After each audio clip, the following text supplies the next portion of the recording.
You don't need 100 skills to become a dangerous dribbler. In fact, learning too many moves might be exactly what's holding you back.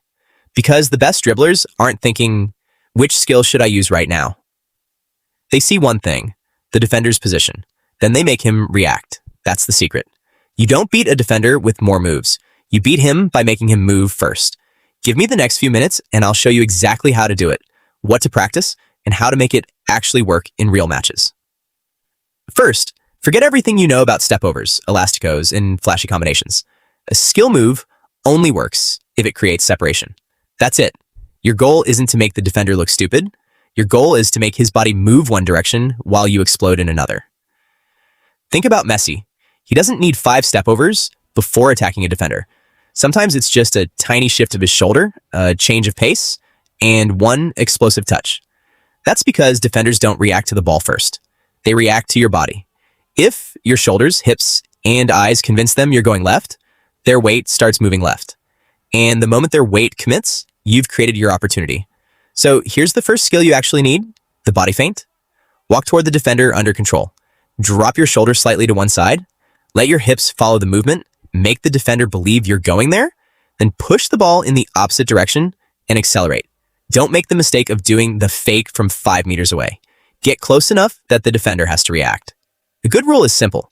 If you can perform your move without the defender changing their body position, you're probably too far away. And this brings us to the second thing elite dribblers understand, distance. Most players attack defenders from way too far away. They sprint toward them, perform a skill, and wonder why nothing happens. But a defender has plenty of time when you're 5 meters away. Close the distance, slow down slightly, make him uncomfortable, then explode.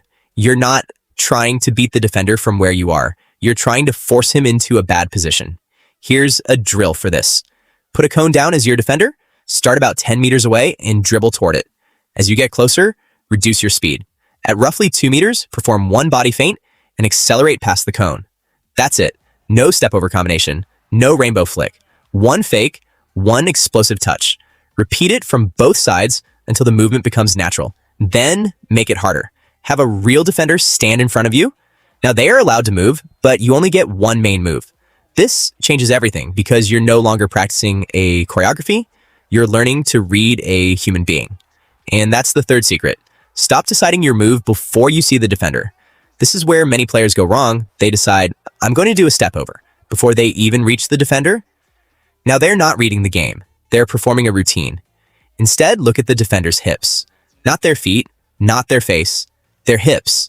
The hips tell you where their body is actually committed. If their hips open too much toward one side, attack the opposite side. If they're standing square, use a body feint and make them choose. If they back away, don't force a skill. Take the space. This is one of the biggest differences between a player who knows tricks and a player who can actually dribble. One memorizes movements, the other reads reactions.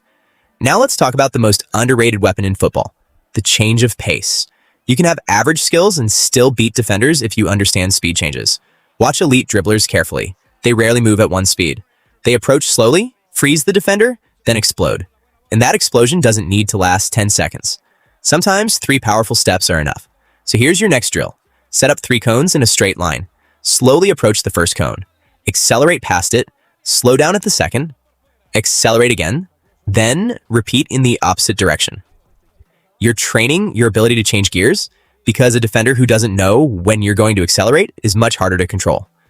But there's another mistake that destroys dribbling, taking the wrong first touch.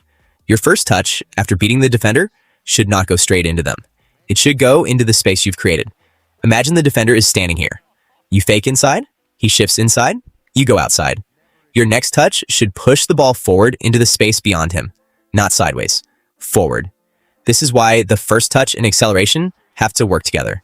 The move gets you past the defender. The touch keeps you past him. And now we get to something most tutorials completely ignore. What happens after you beat the defender? Because beating one player means nothing if you immediately lost.